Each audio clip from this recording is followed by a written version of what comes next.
Good morning. So, did we finally get those M2 Max on the website? Yes, Tim.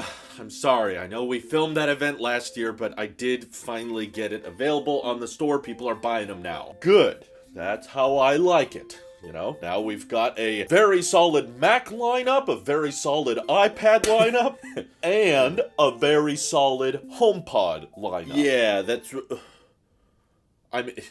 you mean like a lineup of color options to choose from, right? And 2 different sizes now, of course. Are you like, we discontinued the big HomePod like 2 years ago. I know, but then remember we brought it back last year.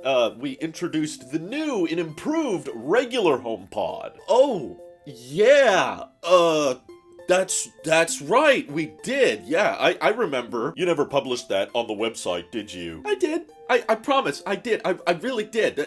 I just brain fart, you know? Show me the Apple Store then. I want to see it right now.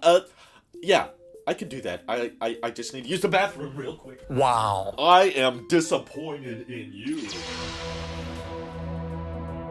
What the heck? Apple, what the heck is going on? It's the middle of January. Why are you dropping all these random products? Okay, I'm more and more convinced something went wrong at the end of 2022, and there was clearly supposed to be an October event, right? It would have made so much sense to drop 2 new iPads, a new Apple TV, new MacBooks, and a Mac Mini, plus this new HomePod. Honestly, this sounds like it would have been a real packed event, but some of it just, I guess, wasn't ready to ship for some reason because they're plopping down in mid-January. I don't know why they want to release this now, but I'm also losing hope that we're gonna have a spring event this year when they're releasing so many things today. So yeah, new HomePod, $299. Basically, it seems like instead of trying something different with the higher end HomePod, which most people can say didn't really go too well, it was too expensive, the connectivity was limited because you had to do everything through AirPlay, you couldn't connect to it via a port or Bluetooth, and HomePod Mini sold way better because that was way cheaper. But as of this morning, Apple appears to just be like, let's do everything again, because there's very few changes, in my opinion, with this HomePod. For one, they already reduced the price of the original HomePod to $300, and that didn't really change much. And there's still only 2 color options, except now, instead of space gray, it's midnight. Ooh. And I guess the display takes up more of the glass at the top, which makes it more in line with the design of the HomePod Mini. And I guess when you compare the dimensions, it's like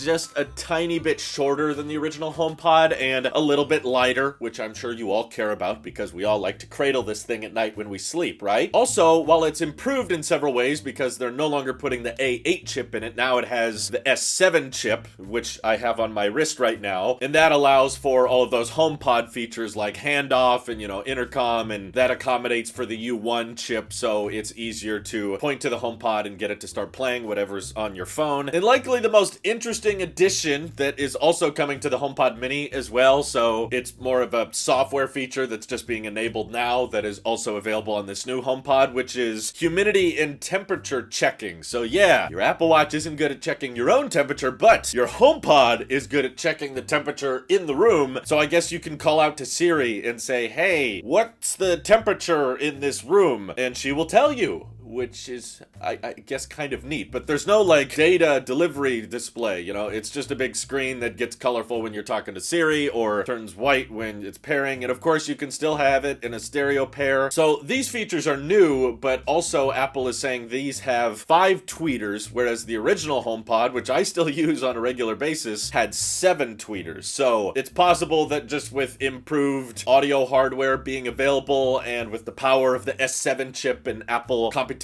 audio, they were able to have better sound than before with fewer tweeters necessary. But again, we'll have to wait and actually listen to ourselves if we can tell a difference. But I gotta admit, this is just like bizarre. Like, it's bizarre that there's only 2 color options when the HomePod Mini has so many more. It's bizarre that they're just trying the exact same design and price point again, even though it didn't really go that well last time. So they're just like, well, let's see if we throw the same thing at the wall. Maybe it'll stick this time, because I guess according to the newsroom, forum post, maybe Apple was inspired by the secondhand market of full-size HomePods, and they were like, we noticed a lot of people are actually buying these things. But Apple, I think that's because most people aren't paying $300 for them. When you're buying them secondhand, you can get them for pretty cheap. And yes, they do sound good, but I'm curious to see if this performs any better than the original HomePod, or maybe because the HomePod Mini has made people more comfortable with the idea of putting more smart speakers and having a smart hub in the house that powers all of your smart home devices, because of course this has Matter support and what have you. Maybe people are going to feel more comfortable spending $300 because, hey, $300 doesn't mean what it used to mean in 2023, right? So yeah, total curveball. Didn't really see that many leakers or analysts claiming that we were going to get a new HomePod in January, let alone end of 2022, but here it is. Are any of you guys picking one up? I'm definitely not. Made that mistake thrice many years ago, but I'm sure it sounds great, and if you use Apple Music, I hope you enjoy it. Feel free to let me know your thoughts on the new HomePod down in the comments below, and thank you to everybody on Tailosive Tech Pro supporting this channel directly. Seriously, helps us out a ton, as does just watching these videos. So this is your Apple Sheep here. I'll see y'all in the next one.